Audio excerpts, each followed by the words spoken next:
Let's go Broncos! A storm is brewing in the AFC West, and the Denver Broncos are right in the center of it. I have insider details that could completely change your perspective on this team, this season, and the next game. What if I told you that the Kansas City Chiefs, yes, the current giants of the AFC West, might be on the verge of total collapse? Keep watching, because what's happening now could mark the beginning of a new era in this rivalry. But before we go any further, if you're a diehard Broncos fan like me, hit the like button right now. That's how we keep the Broncos family together. And leave a comment telling me, how long have you been a Broncos fan? Whether you've been a diehard fan since the Elway era or joined the fan base recently with Bo Nix, write it below. And since you're here, show your pride with this comment. Go Broncos! Let's reclaim the AFC West. Now let's get to it, because what I'm about to reveal will change everything you think you know about this confrontation. Now let's get right into the fire, because what's happening in Denver isn't just a feel-good story, it's a full-blown resurgence. Let's talk facts. The Broncos are 8-2 and their defense is nothing short of legendary. Yes, legendary. We're talking about a unit that is currently on pace to break the NFL single-season sack record. Not just competitive, but record-breaking. And that's not just coming from the fans or the media. Even known Chiefs supporter Michael Darcy, who has built a reputation on scorching hot takes, has been forced to walk back his offseason predictions. Remember when he said Denver wouldn't even come close to last year's sack numbers? The Broncos are making him eat every word. And what about Dre Greenlaw? Darcy confidently declared Greenlaw wouldn't even play this season. Guess what? He's already suited up for 2 games and looks poised to lock down none other than Travis Kelce in this upcoming matchup. That's not just redemption, that's dominance. Oh, and let's not forget Bo Nix. Darcy doubted he'd match last year's 29 touchdowns. Well, we're only partway through the season and Nix already has 21. And he's doing it with clutch, game-winning plays that have carried the Broncos through tight matchups. The very kind of games Denver used to lose. Not anymore. But here's what's most telling. Michael Darcy is nervous. The same guy who's usually brimming with Chiefs bravado is suddenly subdued. That alone speaks volumes. He knows what we all know. The Broncos are built differently this year.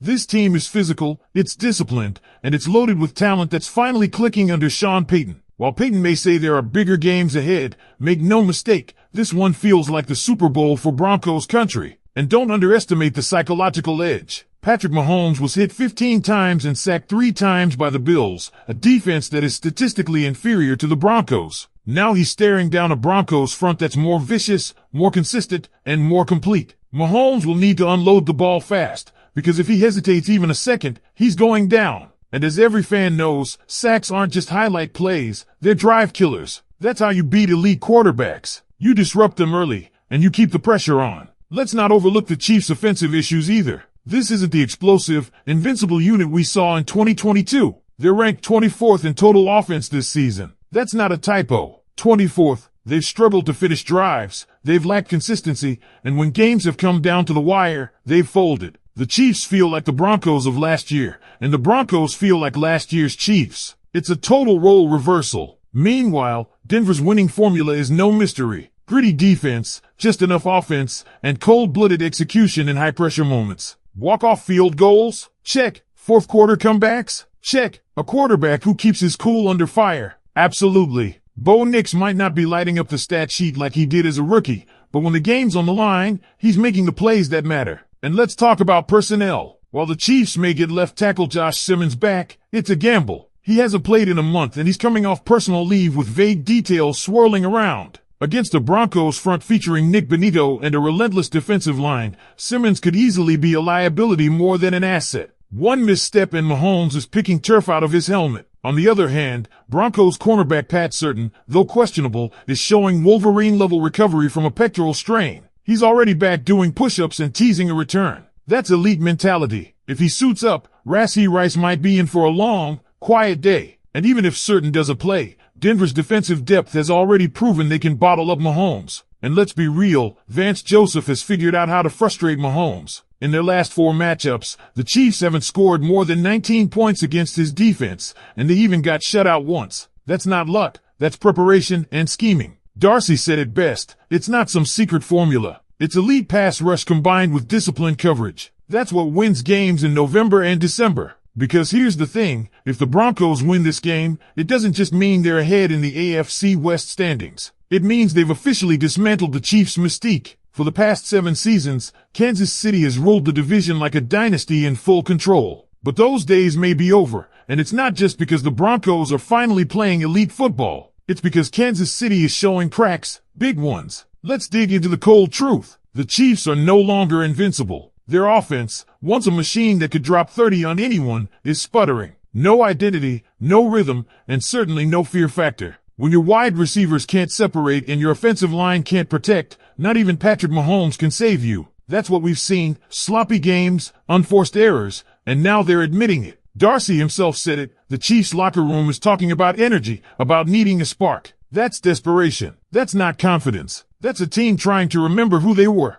And meanwhile, the Broncos, they remember exactly who they are. A team with the #1 pass rush in football, a unit that bullies opposing offensive lines, and a quarterback who, while not perfect, delivers when it matters most. And that's the difference in this game. Not flash, but finish. Not stats, but grit. Bo Nix is being underestimated, again. That's dangerous. He's got 21 touchdowns already, and when you look at his fourth quarter stats and situational throws, he's elite when it counts. Just go back to the games against the Colts or the Giants. 33 points in a single quarter? That's no accident. That's what clutch looks like. And when it comes down to this weekend, he's going to need to be just that, clutch. Because it's not just about throwing touchdowns. It's about making the right reads, the smart throws, and knowing when to protect the football. If Bo Nix protects the ball, the Broncos win this game. Period. Now let's not ignore the matchups. If Rashee Rice is Kansas City's best hope on offense, then his matchup with Denver's secondary is going to be pivotal. No Pat Certain? Riley Moss steps up. And if Certain suits up, look out. That's a lockdown, lights-out battle. And it's not just one-on-one play. This Broncos defense thrives on communication,